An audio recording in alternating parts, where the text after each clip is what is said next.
ஆம்ஸ்டர்டாம்ல மட்டும் ஒரு வருஷத்துக்கு 1.5 டன் பபிள் கம் வேஸ்ட் கிடைக்குது. இது அங்க கிடைக்கிறதுல செகண்ட் மோஸ்ட் காமன் வேஸ்ட் அப்படின்னு அங்க இருக்கிற கார்பரேஷன் அறிவிச்சிருக்கு. பபிள் கம் வேஸ்ட் மத்த வேஸ்ட் மாதிரி கிடையாது. அதை ரோட்ல இருந்து எடுக்கிறதும் கஷ்டம், மத்த குப்பையில இருந்து பிரிக்கிறதும் கஷ்டம். அதனால அவங்க என்ன பண்றாங்கன்னா இந்த சிட்டி ஃபுல்லாவே வெறும் பபிள் கம் வேஸ்ட்டை மட்டும் கலெக்ட் பண்றதுக்குன்னு தனியா ஒரு கண்டெய்னரை வைக்கிறாங்க. இப்போ அதுல இருக்கிற பபிள் கம் வேஸ்ட்டை எடுத்து அதை ப்ராப்பரா ரீசைக்கிள் பண்ணி அது மூலமா பென்சில், நோட் புக் இந்த மாதிரி நிறைய ப்ராடக்ட்ஸ் கிரியேட் பண்றாங்க. இப்படி பண்ணியும் அவங்களோட பிரச்சனை தீரல. காரணம் இன்னும் யாருமே கரெக்டா அந்த பர்டிகுலர் டஸ்ட்பின்ல அவங்களோட பபிள் கம் போடல. இது ஏன் அப்படின்னு அவங்க பார்க்கும்பொழுது தான் அவங்களுக்கு புரியுது இது இதுக்காக தான் வச்சிருக்காங்க அப்படிங்கிறது எல்லா மக்கள் கிட்டையும் ப்ராப்பரா போய் சேரல.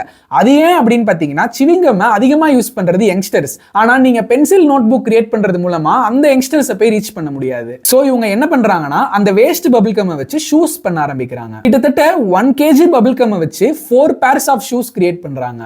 இப்போ ஷூஸ் கிரியேட் பண்றது மூலமா யங்ஸ்டர்ஸ் கிட்ட போய் இது ரீச் ஆகுது. எல்லா யங்ஸ்டர்ஸும் அவங்களோட பபிள் கம் கரெக்டா அந்த கண்டெய்னர்ல போடுறாங்க.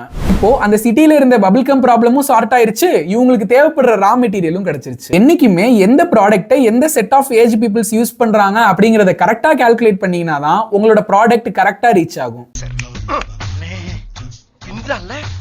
நிறைய வீடியோஸ் டெய்லி உங்க ஃபீல்ட்ல வரதுக்கு கியூரியஸ் நண்பனை மறக்காம ஃபாலோ பண்ணிருங்க.